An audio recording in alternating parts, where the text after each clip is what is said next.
Hey guys, welcome back to another podcast episode, Admiralty podcast episode 19. I'm with Animarchy and the Incel OC Gangster. And welcome back to the podcast. Women. Yes, you do. I know that.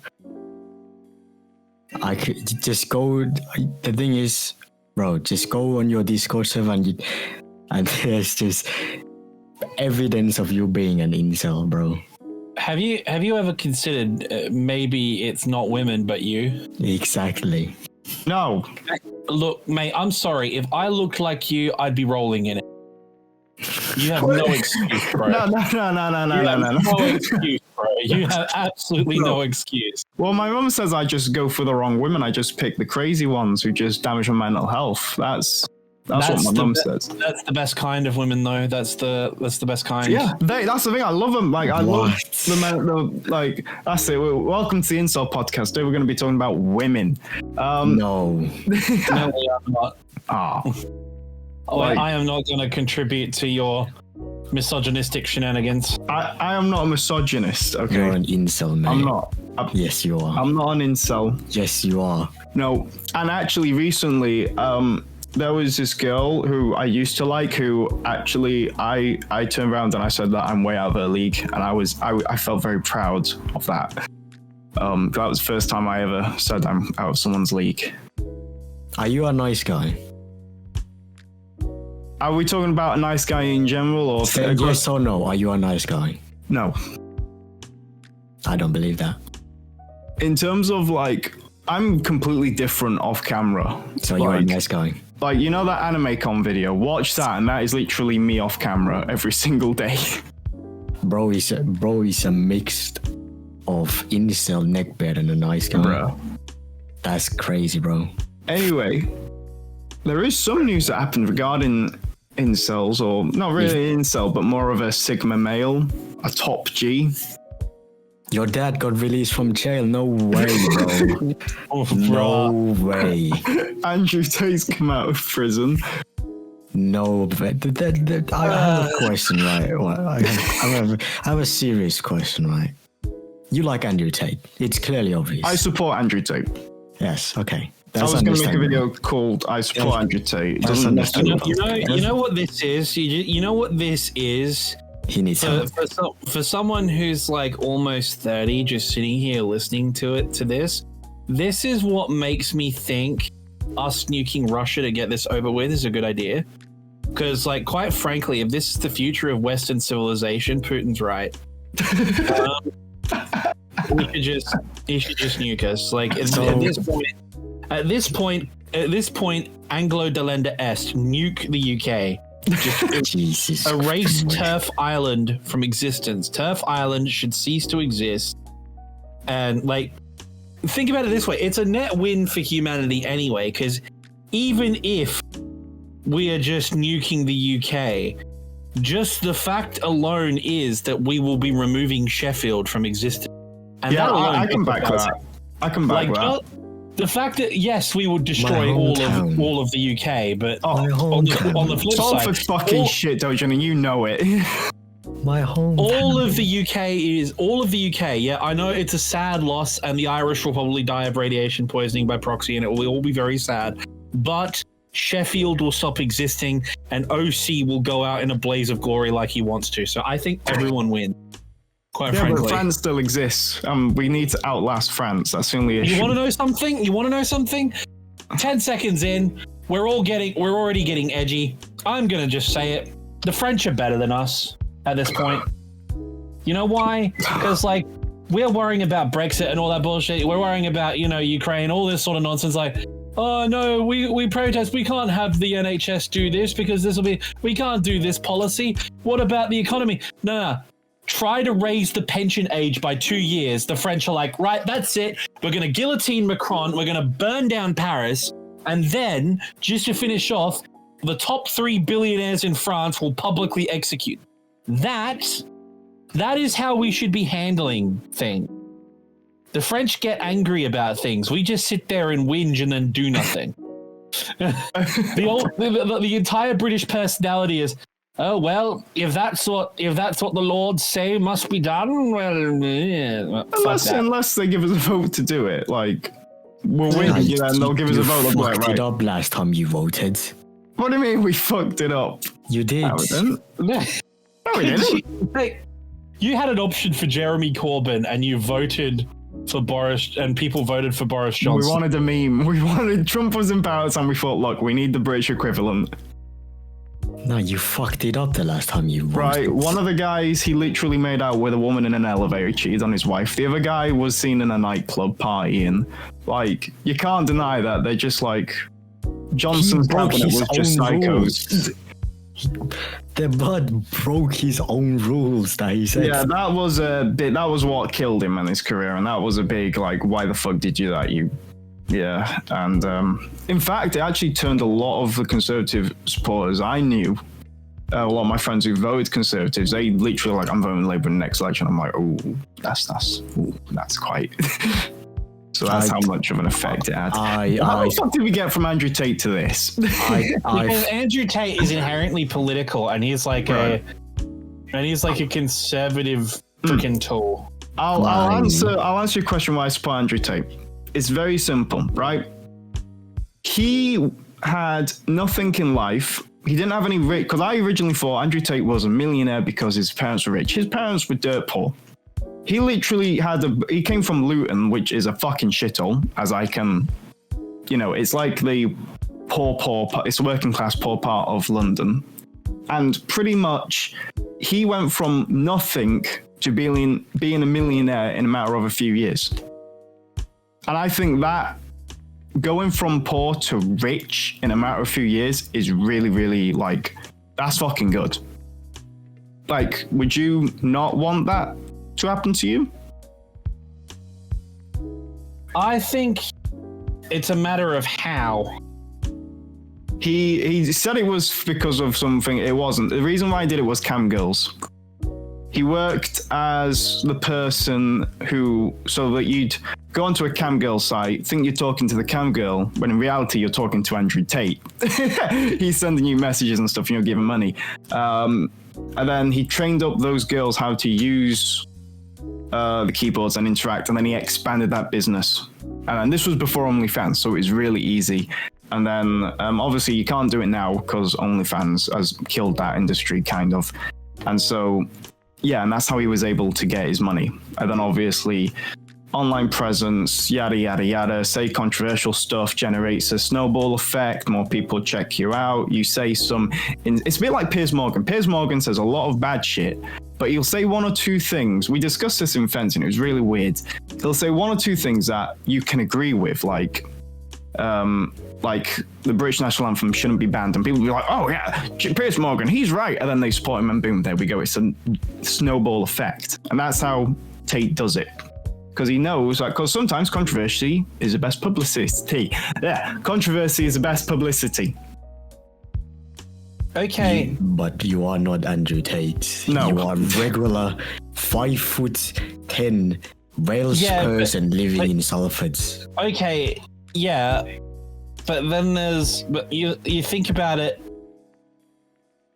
Think about it this way: the way you described that, right? He basically acted as an online pimp, which is illegal, by the way, and then he's indicted later recently on sex trafficking charges, and his entire career after his short kickboxing career is literally running one of those red pill websites where you pay a guy for life coaching in how to be a pickup artist. That's his entire fucking wealth. It's like, okay, I'm gonna do the sign of the cross here to purge my sins, because I can't stand the fact that I'm saying this. At least Jeff Bezos actually did something. I can order a book on Amazon and get it. I can order like furniture, or I can order PC parts and I can just get it. You know what I mean? At least he did something, or at least put the money where it was needed so we could do something. Andrew Tate has contributed literally nothing. and he's done it in the worst possible way, in the worst echelons of society, and has exploited vulnerable young men like yourself, OC, but also I haven't given any money to him. I haven't young given women. Yeah, because you don't have any money to give. You're a student in the fucking north. No, I do. I've been giving money to Onlyfans.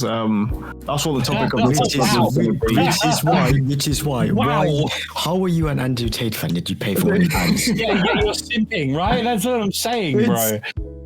It's more This of isn't like the podcast You're anymore. a This fucking is a idiot. Worst OC. You're an idiot. It's a Worst OC podcast. Like, seriously, bro. Come on, You're bro. an idiot. You need You're help. doing it. You're doing it yourself, bro. You're not doing yourself any favors. Like, straight up. look, those OnlyFans women are very convincing. They are very You are convincing. the prime example of what those Andrew Tate Twitter stands are like. You know who I simp for? I unashamedly simp for VTubers. And you want to know why? Because they are fucking out there streaming for 10 hours straight, managing to be entertaining for those 10 hours. And most of them are multifaceted entertainers. They write, they sing. Found one VTuber who uses VR chat to dance, and she puts strippers to shame, my guy. Seriously. Is that School-chan? No. What's her name? Can't remember her name. What was her name? I was watching it today. My point is, these girls are out there like pulling in 10-hour shifts and doing the hard yards. And yeah, there's a little bit of Rule 34 going on, as any good marketing should. But like at the same time, they have so much talent, and they're putting that talent on display, and they're putting it out, and they're being entertainers, and they're good at it. Kind of like Cabaret in the old days, just with cute 3D anime girls, right? It's basically the same thing. Like Numi, for example. Ellie's another good one. Saori. They're all great fun, and they're great entertainers, and they're very talented.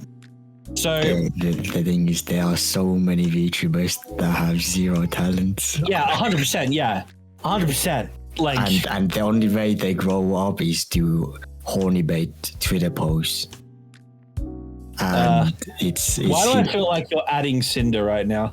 Also, Doujin, what happened? It's so hilarious because I can pinpoint the exact time they'll begin. I've discovered what is it called? A retweeter, right? Obviously, she posts horny stuff, right? You're gonna have to narrow it down. You're gonna have to be a bit more specific, right? So it's was it a manga page? Then they edit themselves, and the manga page has like ovum with ovum getting seeded. I think that's the correct safer work term. Yeah. And the caption is who wants to do this to me? The hilarious part is, right, obviously they also do have the obvious two websites, Fansly, Onlyfans, or Patreon, where they'll upload, I don't know what they'll upload, I don't really care, to be honest. But one thing I find hilarious is I stumbled across this one VTuber, right, one retweet, I don't know why. It just said, you might like this. Obviously this does not appear in Twitter anymore. Cheers, Elon Musk. But a few weeks later, she tweets out, please stop sending me deep pics. Bro, you're not helping yourself when you post horny shit. What do you expect? That's so hilarious. Every single VTuber horny baits. Let's be real here. Every VTuber. Yes, and just about, except for the wholesome one. So there's wholesome tubers, which are the Hololive girls. They can't. They do, but they don't. Like, and even then, like only the EN Hololive tubers even remotely go down that way. And even then, again, it's only the purposely designed characters who do it. So Callie and Crony and that sort of look goes down that route.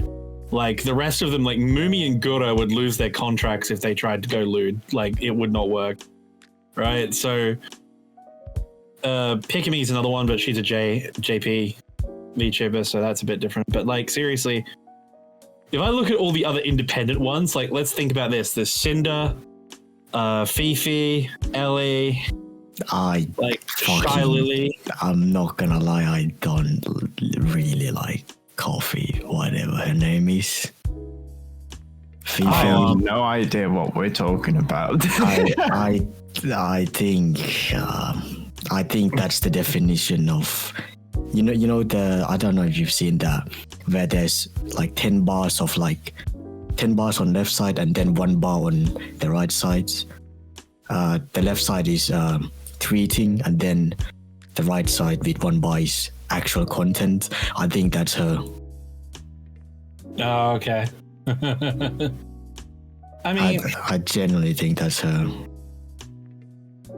I mean, good for her though. She's killing it in the social media world. Good for her. Good for her. But of course, one of the most famous ones is like if I'm being honest, my favorite current VTuber is still Ellie. Ellie is great fun. She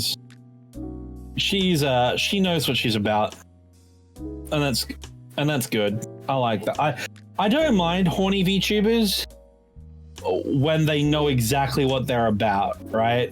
Yeah. I mean, my favorite VTuber is Milky Ways and Hoso Marine, although I barely watch her. I don't know. I think Numi is my favorite, quite frankly, though. Like, I like Ellie, but Numi is my favorite, I think, purely because she is really wholesome and fun and ultra shy, yet at the same time, like, all her music and all her memes and shit are like the most gratuitously horny shit. Yeah, no, it's fucking hilarious. It's great fun. But Jose, can you talk for a bit, because I need to go help me mom. Okay, well, we're talking about VTubers, horny ones, yeah. You don't even watch VTubers, do you? No, we were gonna do a VTuber guest episode. Doujingod was gonna get the VTuber, and then something happened with her. She got cancelled because her artist. She didn't pay her artist, which is that's a big cancellation, pretty much. You have to pay your artist.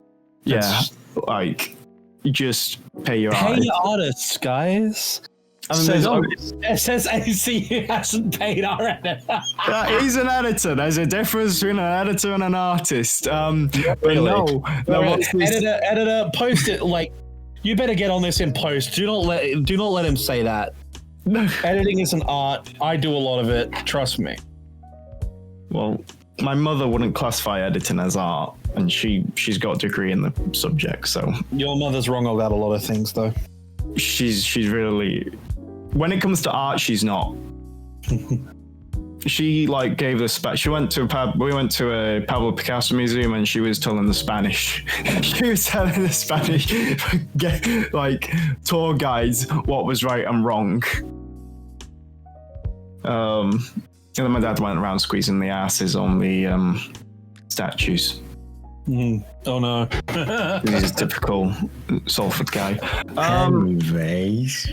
No, right, we were going to do a VTuber episode, weren't we? What? We already did that. No, we were going to do a guest episode to get a guest on. Oh, yeah. And then the person got cancelled because they didn't pay their artist. Yeah. Yeah. So, I mean, I know a bit of the beef, so I guess I can tell a bit. So, she's one of those horny VTubers, Vtweeters, all right? So what happened was that I believe there was a tweet she commented on. So the tweet was, comment if you want me to draw you getting railed by my OC. Obviously, she commented on the tweet saying, draw me. 2 months later, the artist draws her. And then she... obviously this was all free, right? All free. No payment needed, no nothing. But after the art was done, she went on her way to remove the tweet. And then after that, she decides to tweet, please do not draw my VTuber character getting railed by yours. I have like PTSD from this sexual harassment thing or whatever. At first, everyone was siding her, but obviously I was like, I'm one of those people like, before I take your side, right? Let me look at this deeply, right? And obviously after finding out that, I was like, hey, that is pretty bad. Obviously I don't really care. I don't want to cause anyone beef or anyone's fame to go down unless I've created it. Meanwhile, me laughing in the corner. And she obviously got called out and it got big. Her apology was trash. She didn't even say sorry to the artist until like a week later, and he obviously got kind of big because like, he ended up on like... Desu, and I believe he also ended up in here. He just Hero Hey. I forgot that Don's name, but he got pretty mainstream. And obviously now I want to say she's recovered because she lost a lot of followers on Twitter. She's covered from that. She's actually gained like 2,000 followers after that incident. And I don't know about her Twitch because she's an American and she streams at like 10 p.m. So it's like 7, 8 a.m. I have no time to watch any of those. I go to work. So I don't know about that. If she's damaged or not, but looking at the total views she gets after like 3 days on her streams, it used to reach 1.8k after like 4 days. Nowadays, even with like ASMR, which is the last ditch I'd say for most VTubers, it barely even hits 1k. So it definitely did take a toll on her career. But hey, that's what you get for trying to scam your fans. She's the prime example of you bitches be like those Hello Kitty memes, but then are the worst person in the whole world in existence. Should be like one of those. So that's the reason why I decided to cancel on the VTuber podcast guest, whoever she was.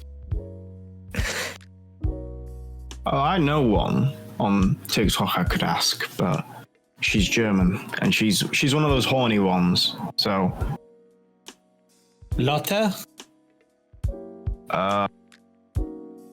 What color is her hair? I think silver with red eyes. No, what gave that away? Bro remembers VTubers by their hair colors. Oh my god. Oh, you see that Magneto hair on that girl? Yeah, I know that.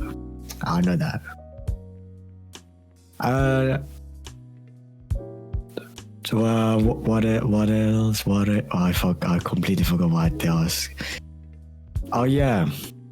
I'm gonna just give my round of applause to Finland for joining NATO today or yesterday. I can't remember. Although you did mess up with one thing, you got rid of a beautiful, sexy, strong woman who knows how to party. I didn't actually vote. I forgot to vote. I forgot that the vote ends on April 1st. Oh. I genuinely forgot the vote ends in April 1st. I always vote, even if the voting is shit. I have to vote independent one time for like just a guy who literally just ran because I didn't like the other guy, even though he was conservative. But I believe this is the correct way for Finland to go forward. I trust in the people because I've obviously lived here for 16 years. I'm pretty much finished. So yeah, Can't wait to see where this country goes. I'll see where the Finnish culture will go in about 10 years. Hopefully we won't be under attack by our neighboring country, but we'll see what happens. I will be there no matter what. Nice. I tell you what, you won't get invaded by Russia now. No. And that's great news. Putin may be many things, but he's not fucking Suicidal. that suicidal. If they do attack, I will be there no matter what. That's what I'll say. I really, really, really want to see Putin try it. It'd be so fun. Especially given all the nonsense he's going through right now with Ukraine. Like, they couldn't even roll over Ukraine, and Ukraine has like 1/10 the budget and half the size of the military of frickin' Finland. Right? Could you imagine if Russia tries to pick a fight with Finland, especially now that they're in Nato? That fight ends quickly. Evil. Man, like, the Russians make it like half an hour inside Finnish territory through the old Mannerheim line near St. Petersburg on the road to Helsinki and just get ends. I hate St. Petersburg. It sucks. It's basically a carbon copy of Helsinki. Don't they have a boat there? They do have like a boat station in Kronstadt. That's a place. That's an island. Kronstadt. I believe. Well, it's in St. Petersburg now. Yeah, they do have an island there called I'm Kronstadt. surprised they haven't actually sent the Aurora out to fight the Ukrainians at this point. No, they scared, bro. Because the thing is that there's a Imperial War Museum in Salford, and outside it's got a T-55, and we were quite surprised to see that the Russians were sending a T-54, a predecessor, weaker version of the one at the museum, to go fight in Ukraine. Like, they must be really desperate. Yeah, probably. But while we're on the topic of boats and shit, I guess this is the perfect time. We do apologize for not appearing on the CarryCon. There were some technical difficulties. It's been a month almost. It probably will be a month after when this thing gets uploaded, but we do apologize for not appearing. Tech difficulties, but there will be compensations. I say I say that like I'm saying it's revenge time. Yeah, of course, compensations after. Yeah, we'll need to talk to the person, the liaison officer. We'll need to speak to them. Partially because I keep getting asked questions by Adeline Meta, and I really I'm kind of too busy at the moment. As you can see, my channel hasn't made any videos except that one Ken Coley video. Bro, Ken Coley is still better than Adeline suck my dick. That's all I gotta say. What colour's your Iowa? What colour's your Iowa? Exactly. Keep saying that because she's getting released this year. No, I'm saying it Keep saying because that. what colour's Keep your saying that. Iowa in the Iowa? Keep What saying that. colour's Keep your saying Iowa that. in the anime? Keep saying that because she's getting released this year, bro. I can't wait. I can't wait for Queen's Orders. Oh, I can't wait. December. I'd laugh so hard if it's USS Johnson instead. I'd just die. USS Gambia Bay, ultra rare. Everyone would have a fit. I haven't really paid that much attention to the game. No, I haven't either, but that's just because of time. I think we've all been. That's the reason why we haven't actually come up with an episode in so long, is because Animarchy, he's busy making videos, making documentaries, giving James Holland a run for his money. I'm busy trying to prove France lost World War II. And Doujingod, well, he's Doujingod.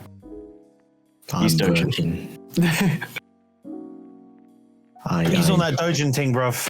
Yeah. I work. Imagine working Some kind of. Oh my god, yeah, you're so brokey. Whoa. I mean, soon Coming from I'll- you, soon I'll who's have. funding the podcast? Bro, I can buy your channel off of dark website for like under $1,000. Pipe down. Oh damn! I doubt that though. Oh, No, it is. I can. Why don't you buy Sky Does Minecraft channel? How much does it? How much does He's it like, cost? he's charging 100,000, but obviously it's dying. 100,000. Yeah. No, or is it? I think it's 100,000. Yeah, he's charging for it. If I save up 4 years, I can afford it. But no, that's shit. Fuck Minecraft. Yeah, but this guy does Minecraft. You know, it's not like he was abusive at all to anyone or did anything controversial or like, you know, was a complete scummy person and a complete psychopath. No, of course not. Switching to my headset mic so I can move. He's not mobile.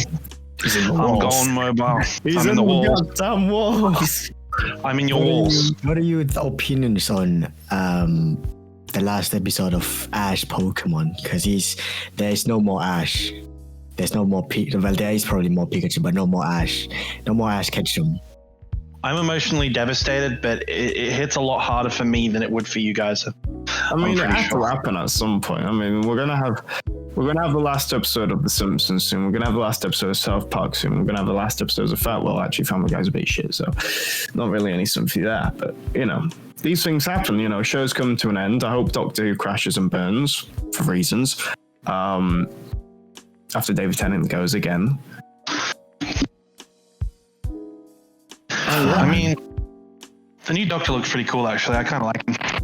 It's not the new Doctor. I'm kind of they've made an announcement, and it's very concerning. They've announced. I think it's going on a complete different path, and yeah, I'm kind of because I know Russell T Davies, he can fix it, but the issue is, it's like, does he want to fix it? And he's just there like me.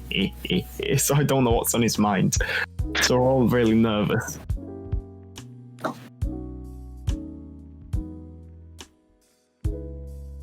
What announcement? Just stuff. Just they've announced that it might be like that woman who is Doctor Who. Yeah, it might be like crap. Basically, the story.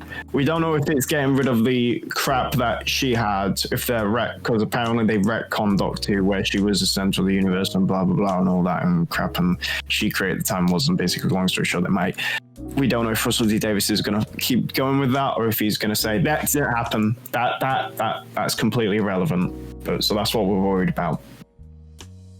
Fucking hell. What else? I can't remember. What do you guys think of the Sneeko drama? They squashed it off, to be honest. I'm pretty sure they called each other and squashed the beef. Yeah, I mean, yeah, we're kind of a bit late for doing that. It was fucking amazing. I was like, I don't usually watch Moist videos, but I decided to watch, obviously, his response to Sneeko. And when what are your thoughts on the KSI cancellation that happened 2 days ago? That's dumb. In a sense, because in a sense of KSI is at fault, or here's the the thing, world has gone soft. if Harry had said that, nothing would have happened. I think they went for KSI because he's the most popular of the Sidemen, and he was like, you know, he's a celebrity of them. I think that's why. I think. Should he have said that? No. But was it satire? Yes. But does it deserve like a full cancellation of him? No. Well, the thing is, it's one of those, if you're old enough to know the word, it will affect you. Where obviously the younger ones are like me, like I didn't even know that was a slur. No, it is. I'm not sure what fucking happened. I don't keep up with. He said a word that's short for Pakistan, for someone from Pakistan. Oh. Yeah. It's like, if you're old enough, you will Animarchy was like, oh, straight away. affect you, but the younger generation, I don't think they. Well, some people, just like me, some people commented know. like they didn't find it offensive. They were like, I don't find it offensive at all. Like, that's the thing is that there's this video I watched. It was beautiful. It was someone dressed up as a Mexican. They're wearing a sombrero, mustache, and maracas and all that. They went around this like college campus asking if people found it offensive, and they all said yes. Then he went to like this Mexican sort of town, and he asked people around there, and they didn't find it offensive at all. They found it quite funny. I enjoyed it. Do you think my outfit is offensive? Are you Mexican? No. Yes. I think it reaffirms stereotypes that are offensive to people. It's not yours. Do you find my outfit offensive? Yes. Yeah. Why? Because it's not your culture. You don't really understand what their culture means and what it means to wear these things, like the hats and the maracas. You know, you sort of have to understand where all of this comes from for it to not be cultural appropriation. Does my outfit offend you? You look no. You look nice. Do you like my costume? Yes. Does it offend you? No. Do you like my outfit? Oh yeah, it's awesome. Does my outfit offend you? No, not at all. No, nothing. That's good. And really, yeah. But it happens all the time. I mean, look at PewDiePie. I think what PewDiePie did was worse. Like that was like I will never say that word. I will never say that word ever. That man was fighting on X Games. It was just a whoa. Like I was like, there's a ton of words you say. You just went straight to the first one. You should never say. You say that you will never say those words, but you're the prime. You're literally the prime said example. that word, but not like I will never like say it in a sense of. You are the prime example. You are the prime example. You are the prime example. Say if someone was your fan, you are the prime example of never meet your heroes. You're the prime example. You're also the prime example of fucking idiots. Okay.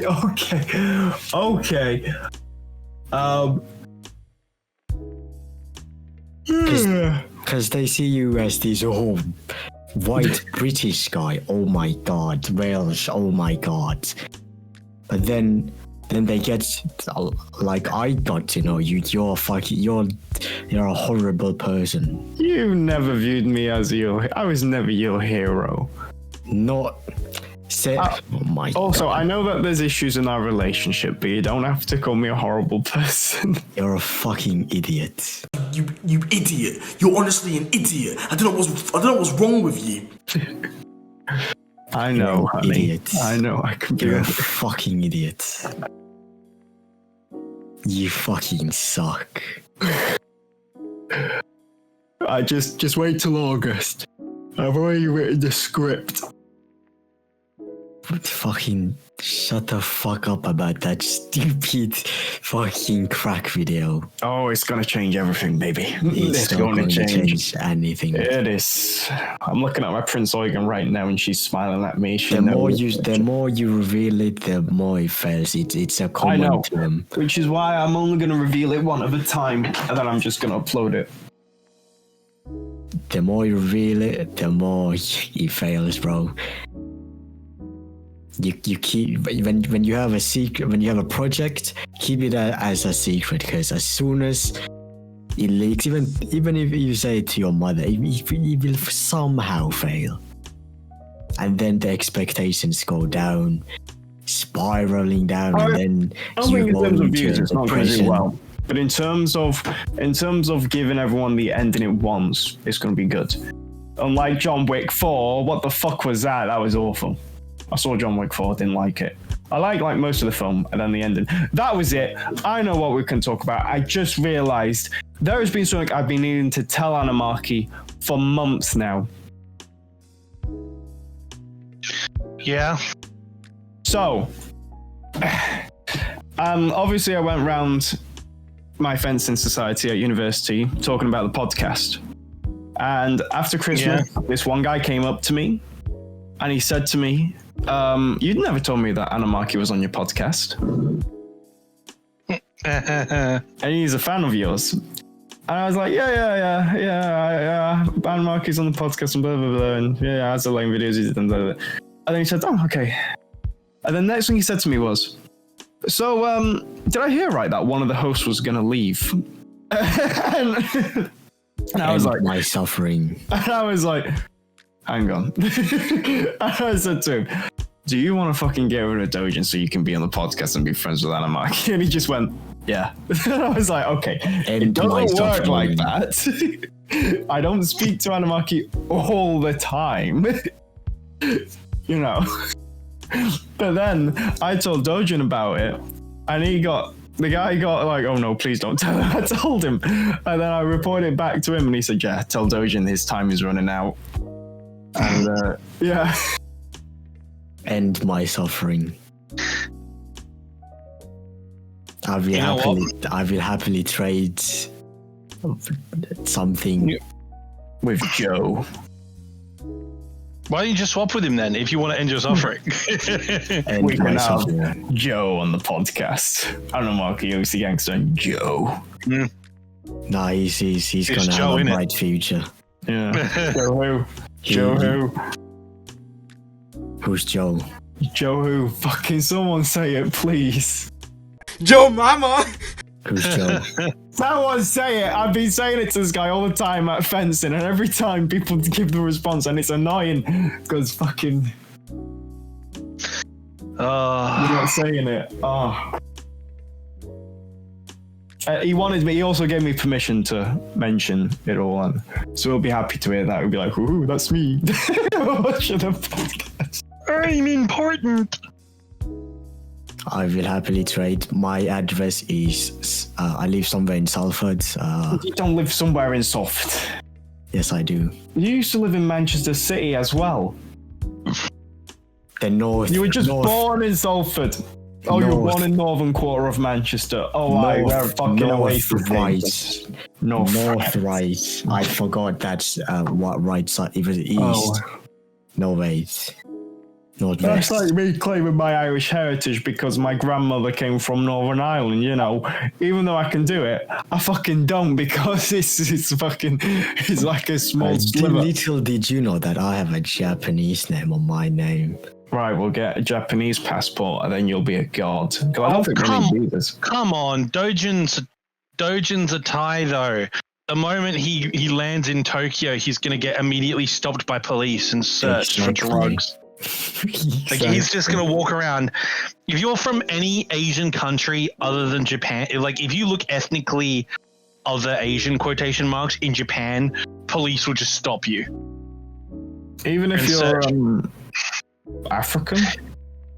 Yeah, like if you are a foreigner in Japan, they will stop you. Huh. Yeah, the police will, but the casuals, the people who live there, they don't mind. They don't even care because Travis Scott was recently in Japan. Bro, no one recognized him and no one gave a shit. What's really funny is like I see so many clips of it, like C-Dog VA, fucking all the Trash Taste Boys, like even PewDiePie have all told stories like, oh yeah, we live in Japan now, it's pretty fucking cool, but we get stopped by the cops. The cops can stop you, but the people who live there, they don't give a shit. They mind their own business. Yeah. The Japanese people are polite to a fault. The few that I've talked to I really like. They don't say much though. Well, one of my Japanese subscribers, they're smuggling a thing for me. The Girls and Panzer released a Yukari backpack, and I got them. They only sent it to Japanese addresses, so I sent it to their address, and they're going to send it to me. Bypass the system, baby. Oh, that's actually a point. I have a video planned on another fighter ace. Fuck! I thought you were going to say Girls and Panzer, because I was like, come on, give me the documentary, please.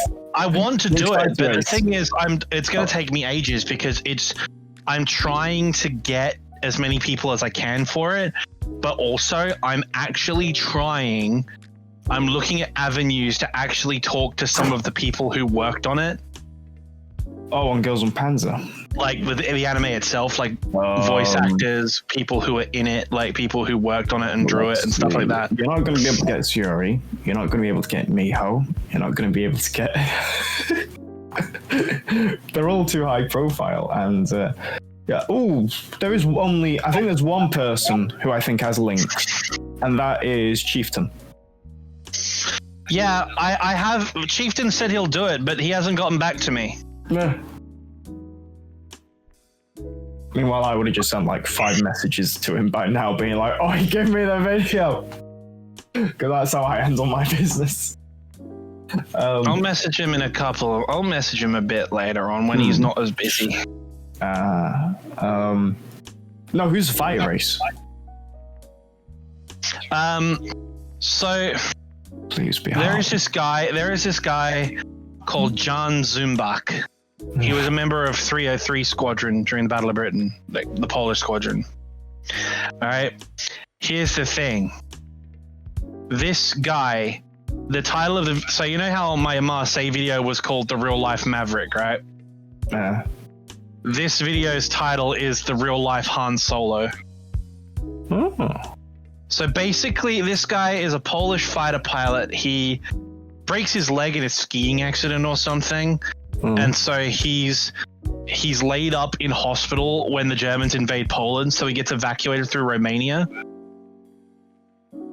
He then goes to freaking France to fight the Nazis. Flies in the French Air Force. The French Air Force get clapped, so he hops across the channel to join the RAF and joins 303 Squadron. And he goes ham with the 303 boys because the Polish pilots on the Battle of Britain went absolutely ham. And he gets 8 BF-109s confirmed shot down during the Battle of Britain, right? Then he serves through the rest of the war, gets promoted, becomes the leader of the Polish squadron, does all that cool shit. He ends the war with 12 kills. Leader of the squadron attached to headquarters, really, really good career. Had a couple of big moments. He was the first Allied pilot to report the Focke-Wulf 190. Like he was the first one to engage in combat. So like, you know, he had this really cool career. And then after World War II, he decides, man, fuck, I need a job. What do I do? Well, I'm a pilot. I can't go back to Poland because, you know... They'll like shoot you. Yeah, Soviets, not fun.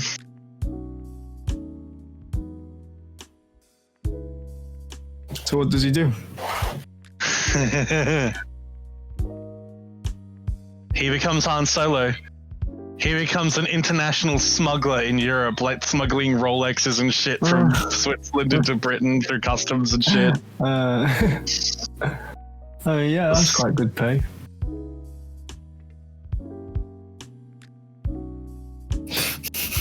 He does like all kinds of like smuggler shit. Really cool. And then they start, you know, rolling out computers and, you know, complex systems to check for smugglers and, you know, the new stricter regulations in airports and shit like that. And so he can't smuggle anymore. Then he gets approached. He gets approached by the dictator of Katanga, a breakaway African state. And he's like, hey, bro, I've got all these blood diamonds and I've used them to buy some planes. I need to start an air force so I can do some African warlord shit and we want you to be in charge.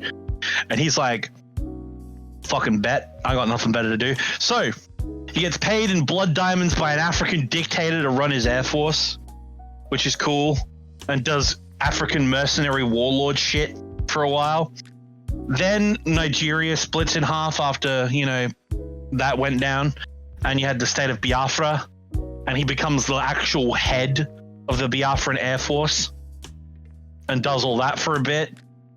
So there's all these cool stories about smuggling and dogfights. He's fighting Nazis, then he's, you know, smuggling shit through Europe, and then he's fighting as an African warlord, you know, and then eventually all this dies down and he's like, I can't do this anymore. I need to retire. So what does he do?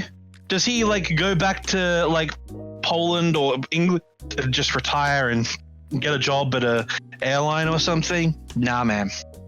No. This guy takes all the money he earned being an African warlord and opens a nightclub in Paris working with the French mafia. Yeah. And then I think it was in the 1970s, late 70s, he dies mysteriously, most likely homicide in a gang war. The French police investigated it for like a day or two and then immediately closed the investigation, blocked all press conferences and said nothing. So he might have been killed by the Polish communist government. He could have been killed by a rival gang and the police were paid off. Nobody knows.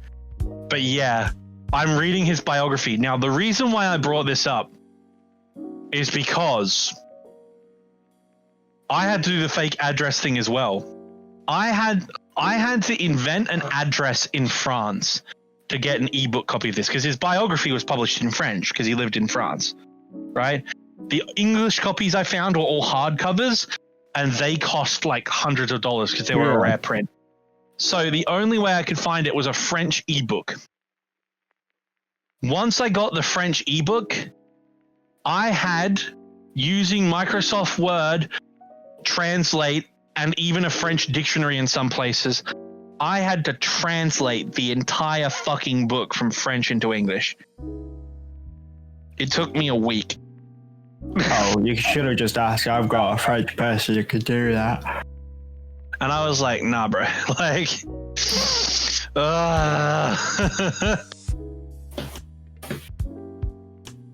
Seems like a big project. It is a big project. I haven't read the book yet. I've translated it, but I haven't read the book yet. And the thing is...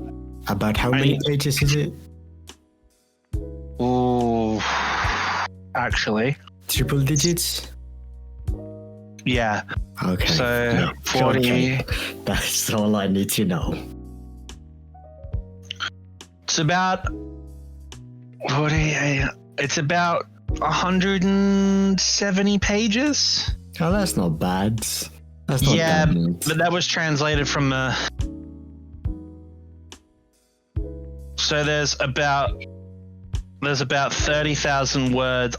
It was so big I had to split it up into multiple documents.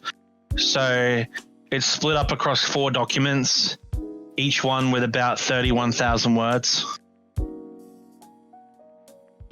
It's a fucking big book, my guy. I can see it. I'm not a big book person. The only book I read is probably from hentai.net. So, hey. Yeah, man.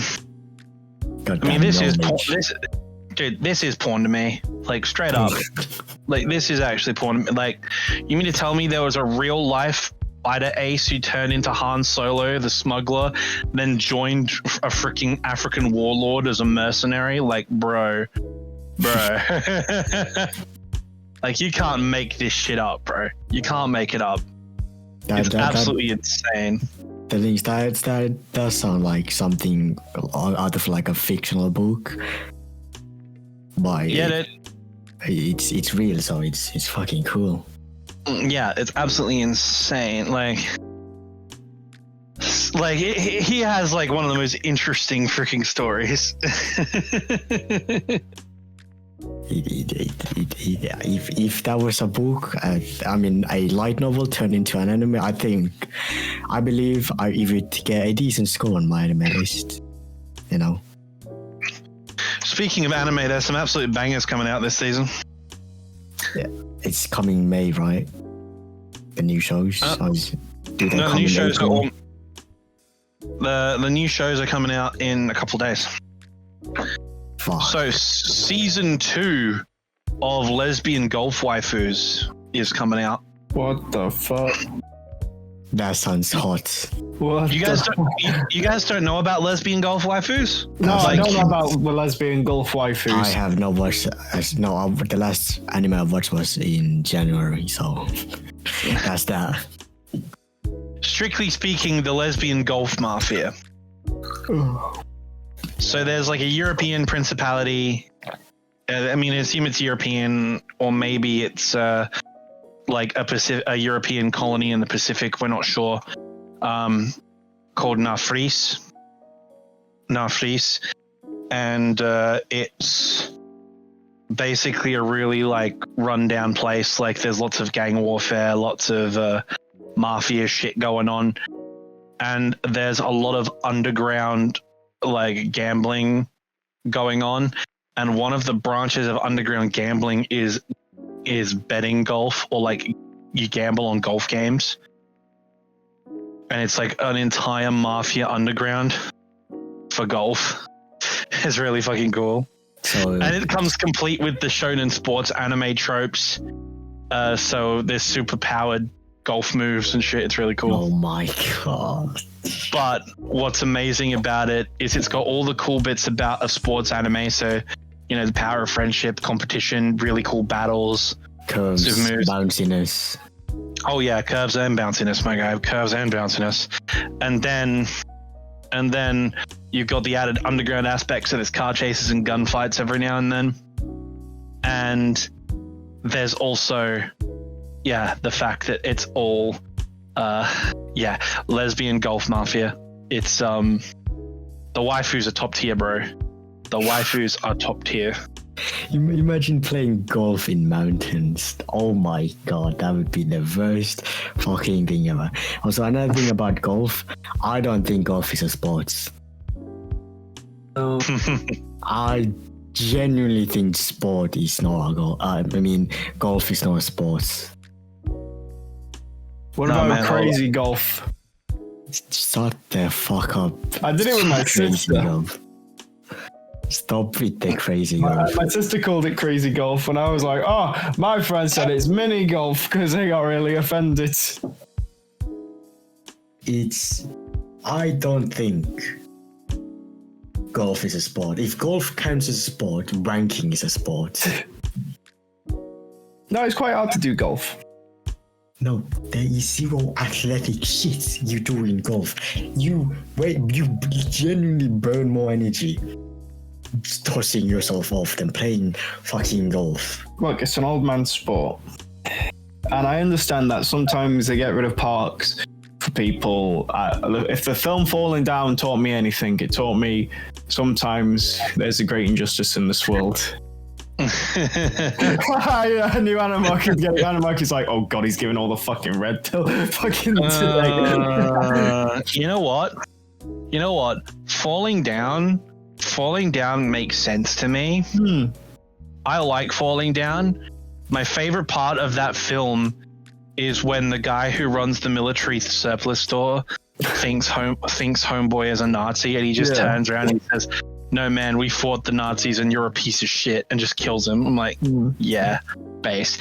Main character of that show is based. He's just a man who's upset at the world being unfair, and I get that. I get that. He takes aim at the government. He takes aim at corrupt shopkeepers. He takes aim at Nazis. I mean, the man is based. And everyone's like, oh man, he's like a red pilled dude. Dude wants to burn down society. He kills a Nazi, and then in the very next scene, he uses the weapons and stuff he stole from the Nazi guy's shop to attack a mansion owned by a plastic surgeon because he thinks real doctors should get that kind of house instead of some piece of shit like that. Right? No, man is based. Nah. Yeah, but the thing is that the guy made decisions in the film so you don't support the main guy, and there's a lot of video analyst videos out there where someone came forward and said, no, he's actually a piece of shit, the main character, because he's racist.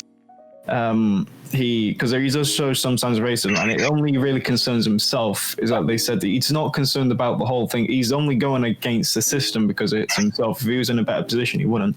But what's interesting about Falling Down was that I watched it in 2021, mid 2021, and I had my own Falling Down moment, which was the content nuke. That was sort of my version of it, and I like the story of it, of how. Can I just say, as someone on the outside, that whole drama was dumb. It wasn't. The thing is, he's a paedophile. If he wasn't a paedophile, that would have made it dumb. But it's the fact that it was. So 100% they have to be exposed for that. This whole exposed sort of like beef and drama and stuff. Like, I know people do it for the clicks and do it for the hype. I get it, but like, I have gone through my YouTube career without starting beef so far. Although I'm probably going to very soon. I did it for revenge. That's the only reason why I did it. I'm being villainized. People were like, "Oh, you shouldn't do it for revenge." I was like, I don't give a fuck. Because I was put in hospital because of him. And he made my mum cry. And that's a big no-no. Well, I think that's a case of moral failings on everyone's part in that regard. Join the stream, OC, you moron. Oh shit! There's also because I retired from. There's one more video I have for Azur, and then I'm retiring completely from making that. I am finished with this, right? Bro, people keep saying that I hate the community. I don't know who started it, but I'm leaning towards the OC. You. No, it's not me. I think it might have been misinterpreted because I held a thingy against the community because I blamed them for you leaving the first time. I think they thought, well, if OC is protecting Doujin, it must be that Doujin says he hates the community and therefore that's why OC is going after us. So I will come clean. I will never hate a community that gave me a platform. Never. If you hate your own roots, you're fucking stupid. So that's what I hate about Girls on Panzer community, because even though it's toxic as fuck and it's a complete mess, it gave me the platform. So I'm like, well, shit. I'm like, I can't really fucking. The Girls on Panzer community is.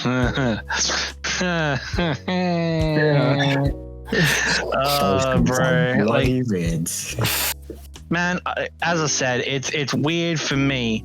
Because I am, as they say, an elder weeb. Don't talk dark magic to me, witch. I was there when it was written, you know what I mean? I watched Girls of Panzer as it was airing, you babies. Right? You know, it's just like, as someone who is like into Girls and Panzer and Strike Witches and Azur Lane and all that for the history aspect, and then, you know, then going through all the classic animes of yesteryear like Monster and Evangelion and so forth, and then seeing all these people come up, just feel like, oh yeah, people like Doujin specifically. I'm taking shots at Doujin who are like, oh yeah, I love Azur Lane and Kantai Collection. Why? Because big titty waifu. I'm like, bro, I made a slender video on the podcast. There's a clip. There's a clip of my god. That the caption was Animarchy explaining why people born after 2000 opinions don't count. You see, it's accurate. Why people born after the year 2000's opinions don't count. Yeah. For real though. Well, I saw one of your animes you recommended, Animarchy. Which ones? Skycrawlers. Shows it's a masterpiece. Absolutely fucking incredible. Until the last 5 minutes. The ending was shit. I didn't like the ending. He dies. I don't like that. He should have lived.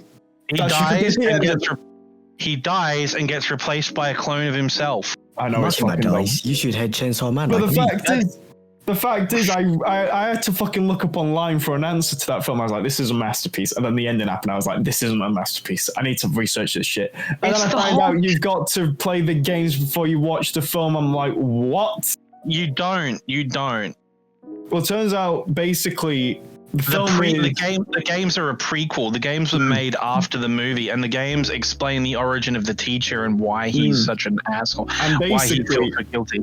The teacher is you. Everyone was like, cheering on the teacher. They were like, go on, teacher, kill him. I'm like, what the fuck? It's basically, the film is basically the NPCs in the video game before you kill them. Yeah, like, this is the thing. Like, but more to the point, the entire film, there's another fantastic anime like this, Shinsekai Yori. Shinsekai Yori is an incredible anime, and it's the same premise. Is that when you are faced with an institutional crisis like that, just because you want the truth to will out and all that sort of thing doesn't mean it actually will. Doesn't mean it actually will. The whole point, and spoiler warning, spoiler warning, spoiler warning, close your mic now if you care. Okay, the reason why Attack on Titan's ending is the way it is and why it's so good is the same reason why Skycrawlers is good, why, Shinsekai Yori's is good. Code Geass. And Code Geass as well, actually, come to think of it. I think Code Geass did it first. That's why a lot of people didn't like the Attack on Titan. And everyone, when faced with institutionalism like this, it doesn't matter how cool guy or individual you are. Everything has happened before and it will happen again. Right? It's just a fundamental nature of the system and society. And like, that's the way we do, in fact, live in a society. Like continuation, like after all of that struggle and after everything goes down in Attack on Titan, it just goes right back. The cycle completes and it begins again. Does it? Yeah, Amir is still burdened with the sins of the Titan. Eren gets himself killed by the rest of them. And then after all of that effort, Paradis gets nuked. Wait, what? No, they don't.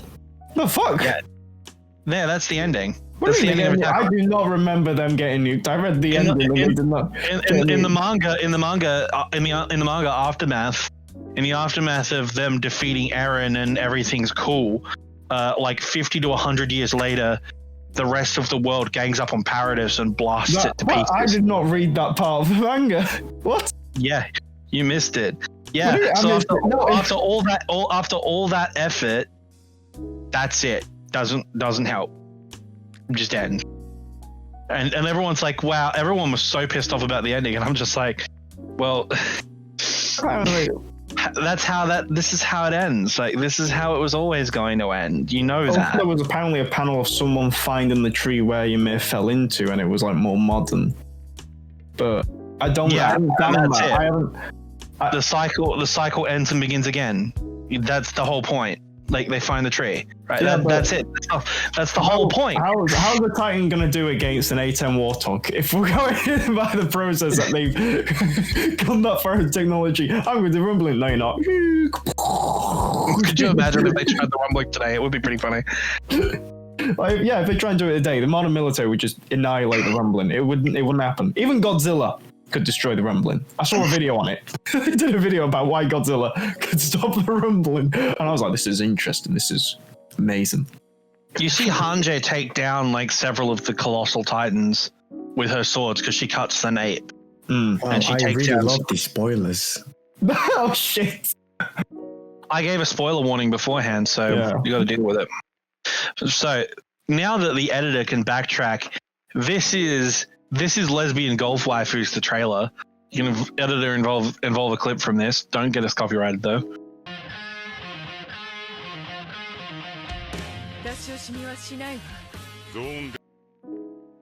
But check the wall.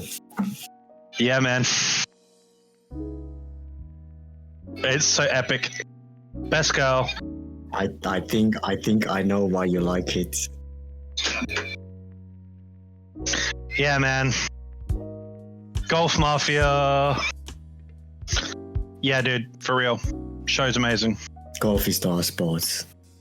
Yeah, golf is not a real sport, you're right. But Mafia Golf Waifus is. Just like archaeology isn't history. The title is... Holy shit, OC. Golf girls. Fuck the archaeologists. Fuck golf. What's your problem with archaeologists? I had an argument with a female who was an archaeologist. Again, it's just you're angry about women. No. It was because she was like, oh, what degree do you do? She was from Chester. And I said, I do military history. And they were like, so you get no bitches? And I was like, what do you mean I get no bitches? Okay. You get no bitches because you don't do archaeology. I was like, you guys fucking dig in the ground. That's what you do. You dig in the ground. You guys wouldn't exist without history. We guys made you, okay? Fucking, I fucking hate archaeology. Here's the thing, right? Here's the thing. You're new to this, but academia hates us. Academia hates us, OC. And the reason military historians are hated. Yeah. And the reason why we're hated is because we're the rock stars. They hate us because they ain't us. We're popular. Right. Everyone watches all our documentaries, reads all our books because battles are cool. Politics is cool. Fate of the world, fate of the universe shit is cool. Napoleon's campaigns through Europe are fucking epic. They read like a George R.R. Martin novel, you know, like maneuvering with Russia and Spain and Prussia and Austria and diplomacy and handling the revolution, the court politics, getting crowned emperor, like going on massive campaigns, all that sort of shit. That's all.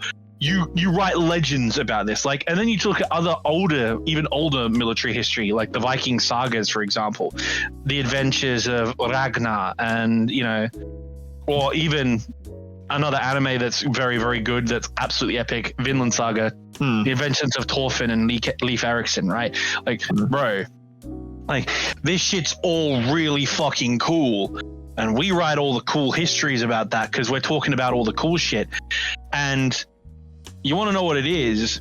All the other branches of history are fucking hipsters. They're hipsters, is what it is.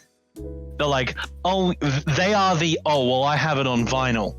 That's them. That's them. Like, oh, yes, you're talking about how, like, this general and these politicians did this back then. Oh, how boring. I'm doing the history of, I don't know, women's sexuality in ancient Egypt or something. She was trying to convince me how, oh yes, it's so interesting to dig in like Pompeii because you get to discover like pots and pans, and I'm like, that's fucking boring. That's fucking, archaeology. Okay, when it was Indiana Jones looking for gold, yeah, where's all the gold? There's no gold, so there's no point in archaeology. It's done, finished. Done. As soon as it's him hating women, there's so much passion in his words. No, but here's the thing, right? Because I'm friends with the chairman, because she's from the Chester fencing, and it was varsity, which is when two universities compete against each other. Here's the funny bit, right?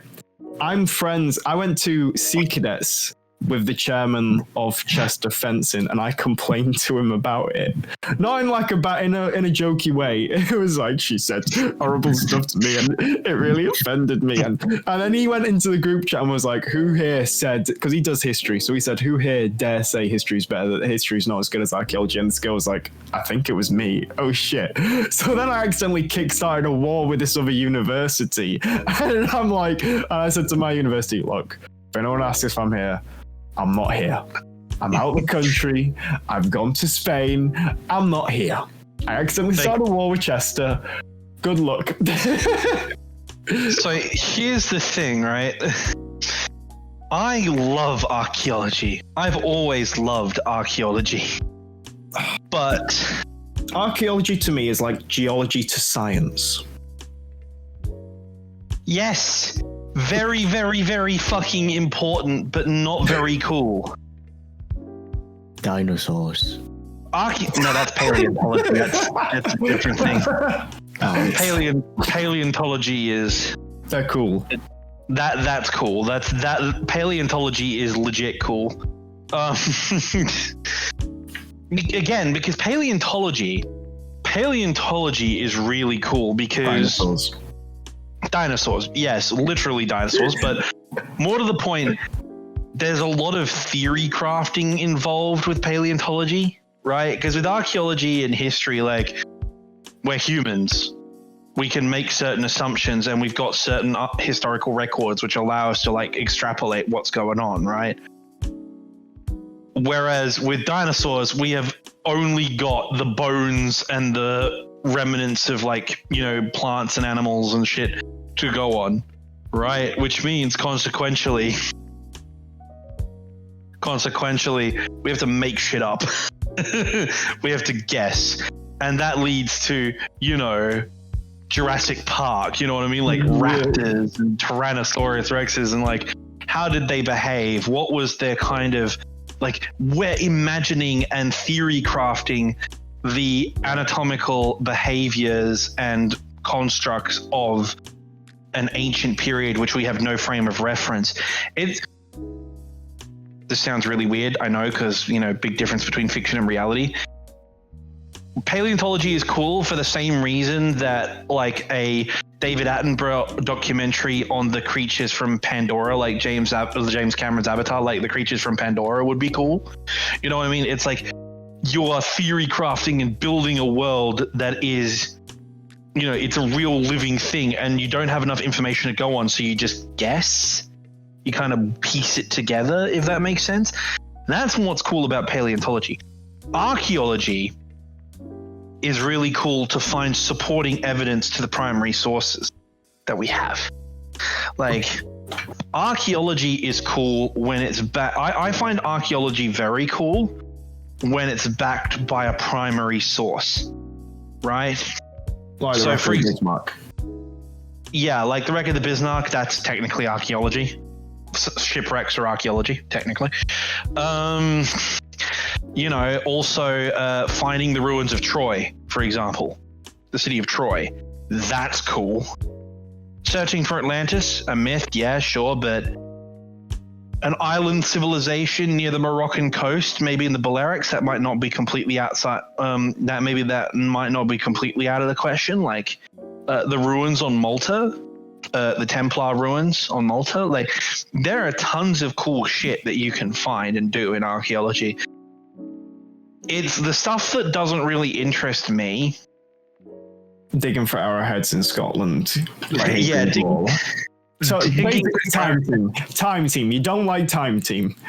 Actually, I quite enjoy Time Team. No. It's just when they do something interesting, like Roman baths and Roman forts are always really interesting, because you can sort of, what's good about archaeology in terms of like just general archaeology is building and tracking developmental cycles, right? So when you excavate a city, right, like the city of Troy and all that sort of thing, they find walls, right? Different walls and different sections of wall, right? Like the city walls.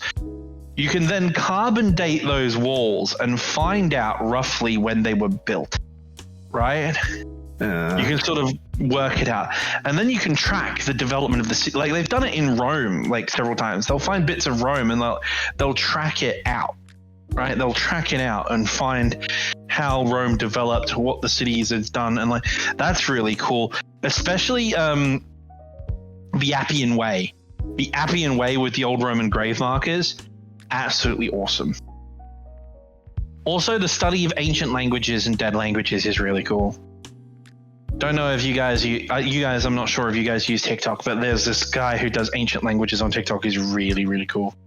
Like ancient Egyptian. Only Gen Z that does not have TikTok. Ha ha ha ha. Well, our American viewers better get in. Our American viewers better get in quick before they ban it.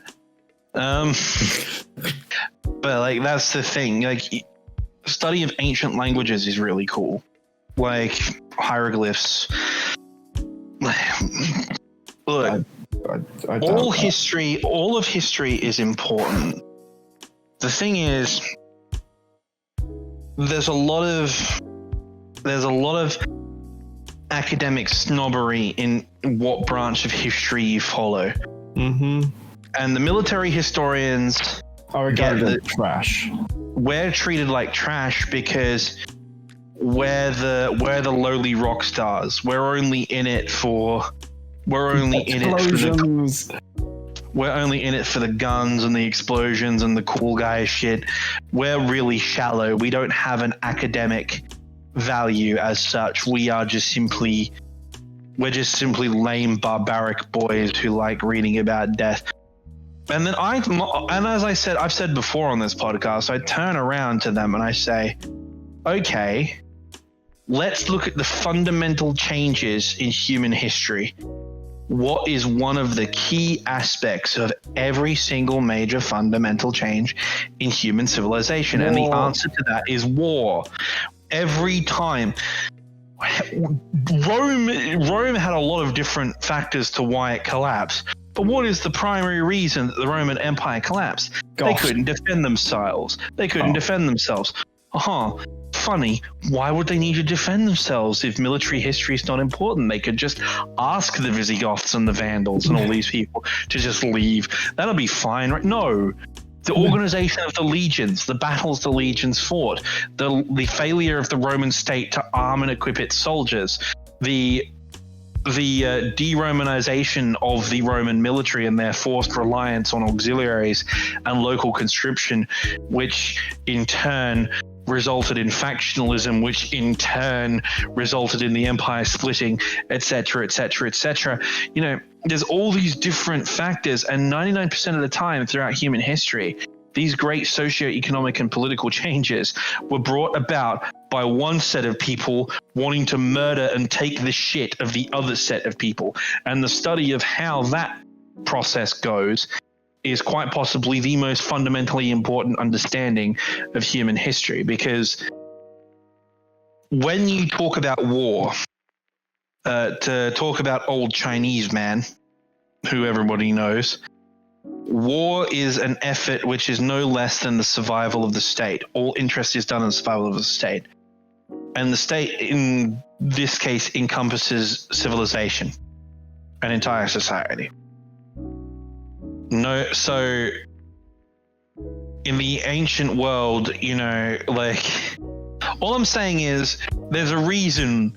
There is a, like, if your like archaeology is so cool, right? If your archaeology and your sociology is so cool, why aren't we digging up the wonderful fine marble statues of Hannibal Barca in Sicily? Why aren't we finding the great Carthaginian palace of Nova Carthago in Spain? Oh, could it be that they lost the ancient world's greatest war against the Romans and got all their shit burnt down? But no, of course, war isn't important in history, is it? It's not important. I mean, no, it's not important. I mean, what about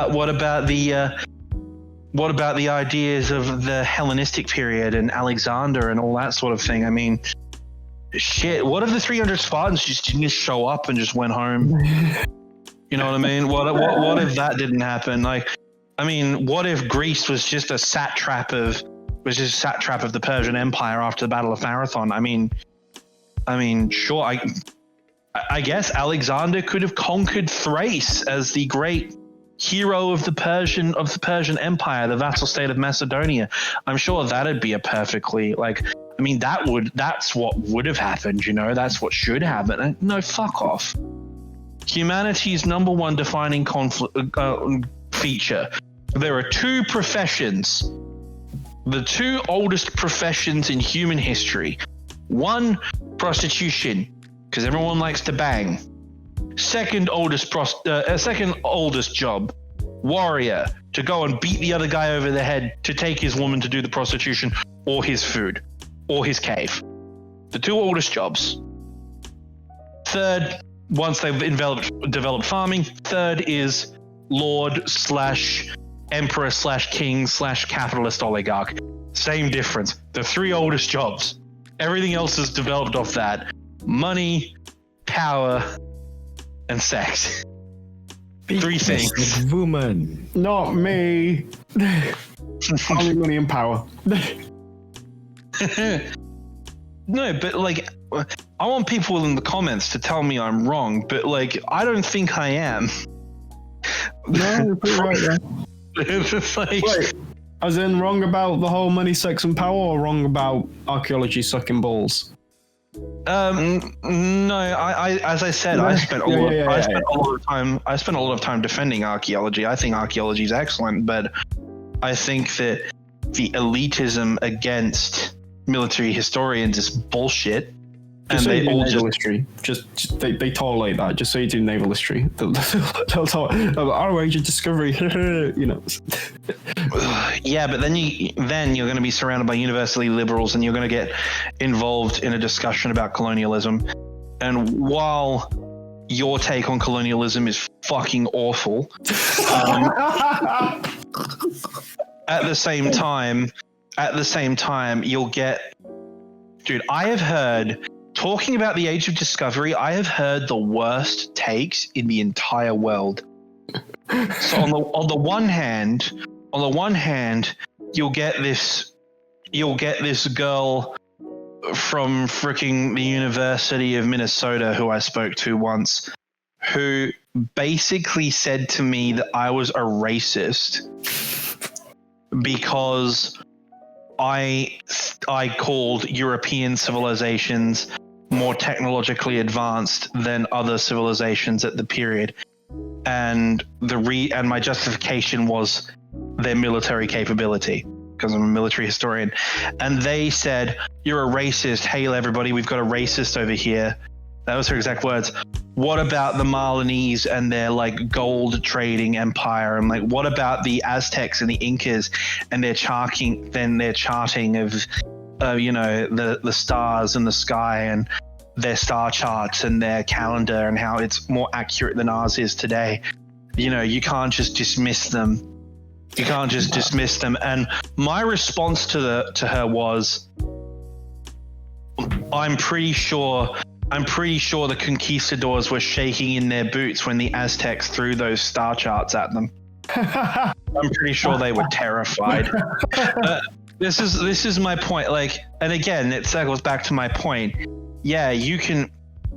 The Somalia, the real crime of colonialism isn't that, oh no, like, we're not giving due respect or anything like that. The real crime of colonialism is the fact that Europe basically developed ahead of everyone else. And my theory is the reason why Europe developed faster than everyone else is because of warfare. Mm-hmm. We were developing faster because we were trying to kill each other all the time. And then we found out there was a whole bunch of places other than Europe which can't fight back. Fucking Christmas, bro.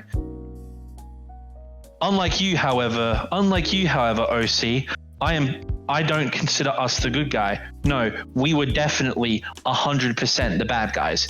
We were the Imperial Stormtroopers. We were fucking assholes.